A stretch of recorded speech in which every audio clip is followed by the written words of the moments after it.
Bang, melihat yang lagi rame saat ini Bang, itu kan media Tempo yang kemarin salah satu jurnalis bernama Francisca itu kemarin kena teror, ada kiriman kepala babi tanpa telinga dan juga ada beberapa ekor tikus tanpa kepala Bang.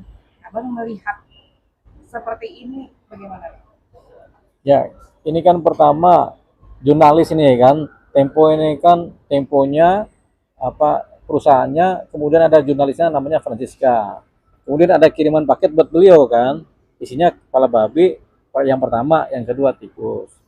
Ini kita nggak usah sebut ada kupingnya atau apanya ya, yang jelas ada kiriman kepala babi. Ini tergantung kita melihatnya bagaimana kan.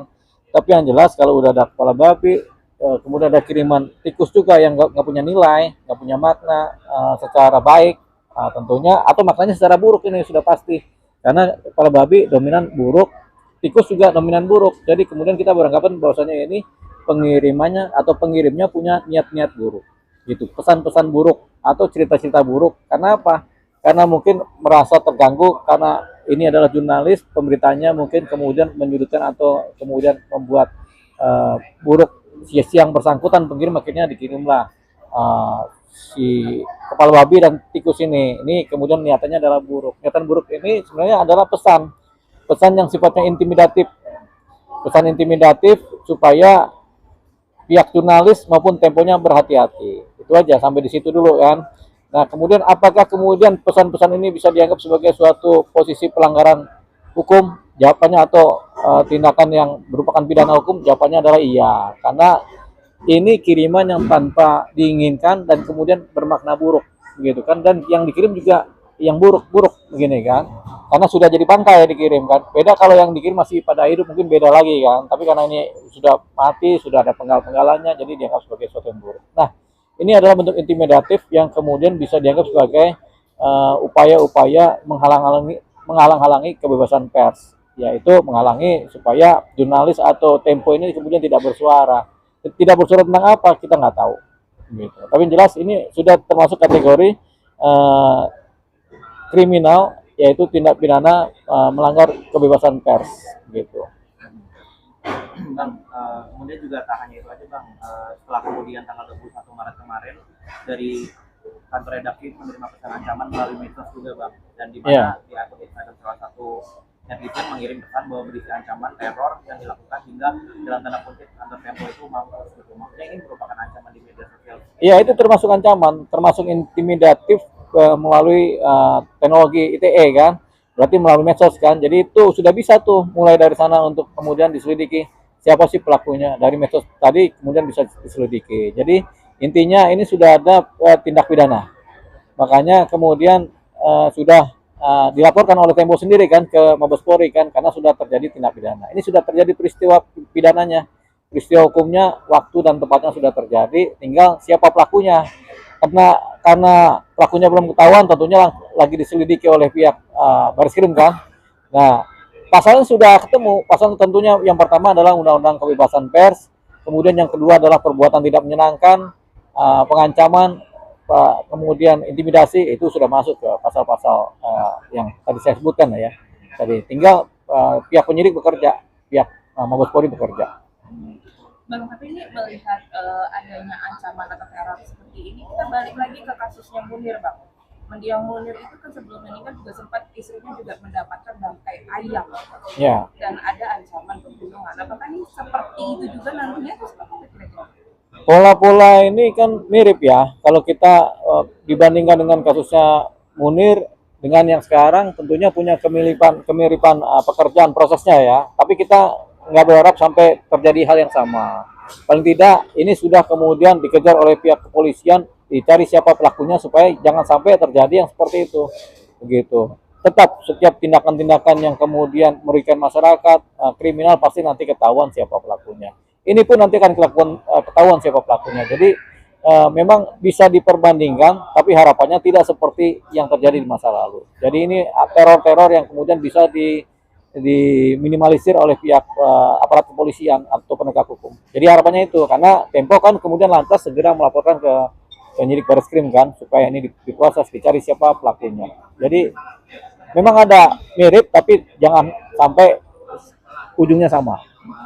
Tapi Bang melihat adanya ancaman atau teror seperti ini, Bang, kemarin juga sempat awak media juga menanyakan kepada jubirnya kepresidenan di sana ya Bang ya. Ya, Dan bahwasanya itu sempat dikatakan statementnya makan aja. Gitu, ya. dia sempat Dimasak aja kali ya. Ya dimasak aja. Ini kan sempat menjadi kontra juga ya Bang Ya. dari netizen yang nggak setuju sama itu. Sampai Bu Susi pun juga sempat berkomentar tentang ini untuk siapa namanya tuh si Hasan Nasbi segera dipecat. Gimana nih?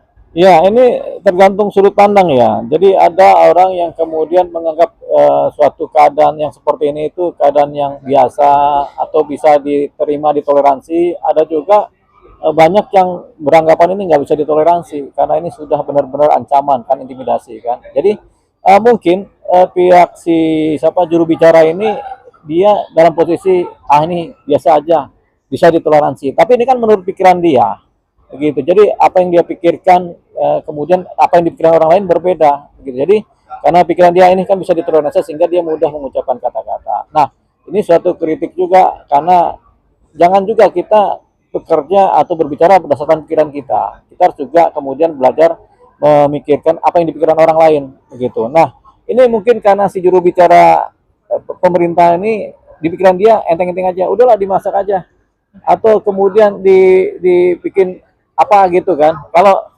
non muslim menganggap kiriman babi ini kadang-kadang aspek positifnya ini babi nih sebelum jadi bangkai masih segar, mending dimasak aja kan, begitu kan, dimakan non muslim kan. Tapi kalau yang muslim berbeda lagi gitu.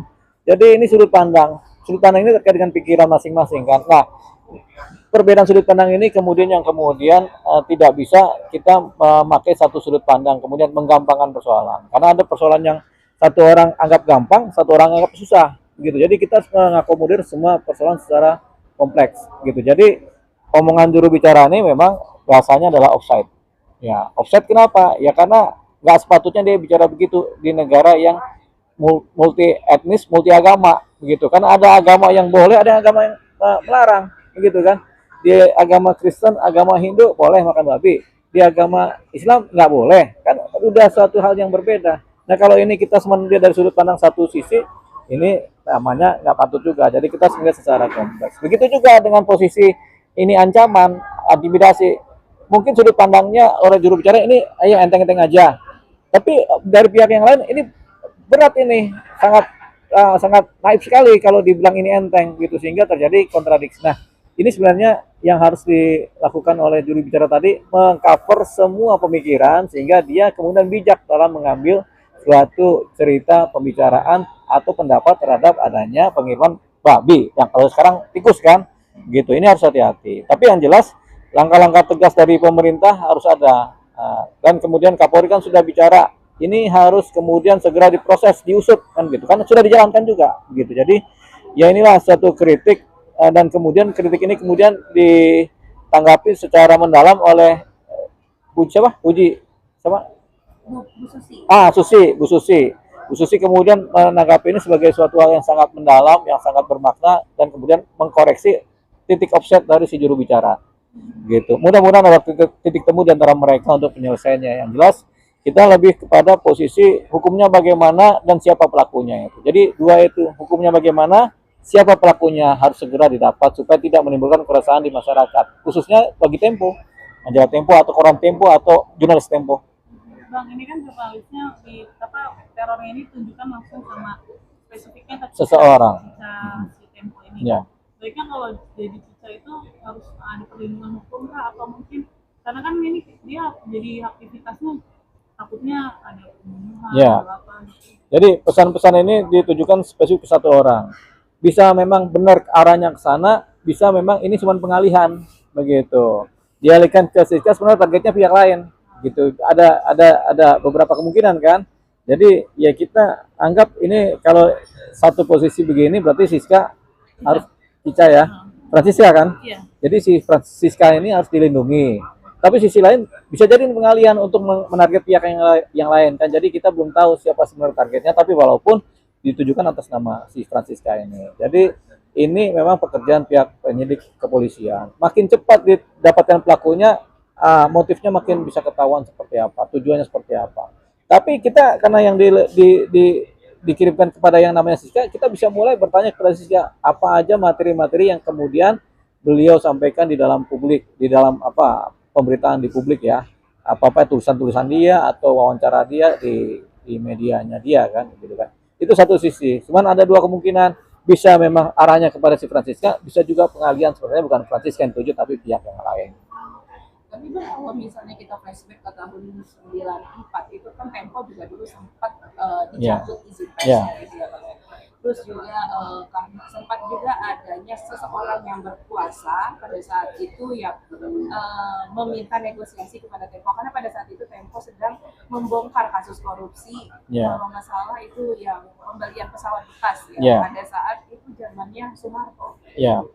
Nah akhirnya ada negosiasi dan tapi Tempo menolak. Dan akhirnya Tempo itu nggak dapat ini lagi nggak dapat izin Dewan Persnya selama 4 tahun ke depan. Nah pada saat tahun 98 dia mendapatkan izinnya kembali dan itu setelah adanya Soeharto diminta diturun paksa pada saat diminta turun dari jabatan presidennya. Apakah ini ada sangkut pautnya juga gitu sama yang masa dulu atau seperti itu? Belum bisa dijawab ya nilai korelasinya ya, karena sekarang ini kan zaman reformasi udah zaman demokrasi murni. Kres politika juga tampaknya murni. Kalau zaman dulu kan zaman otoriter, orde baru kan. Jadi nggak bisa pola-pola yang sama dengan karakter kebangsaan yang berbeda kemudian dianggap sebagai punya korelasi.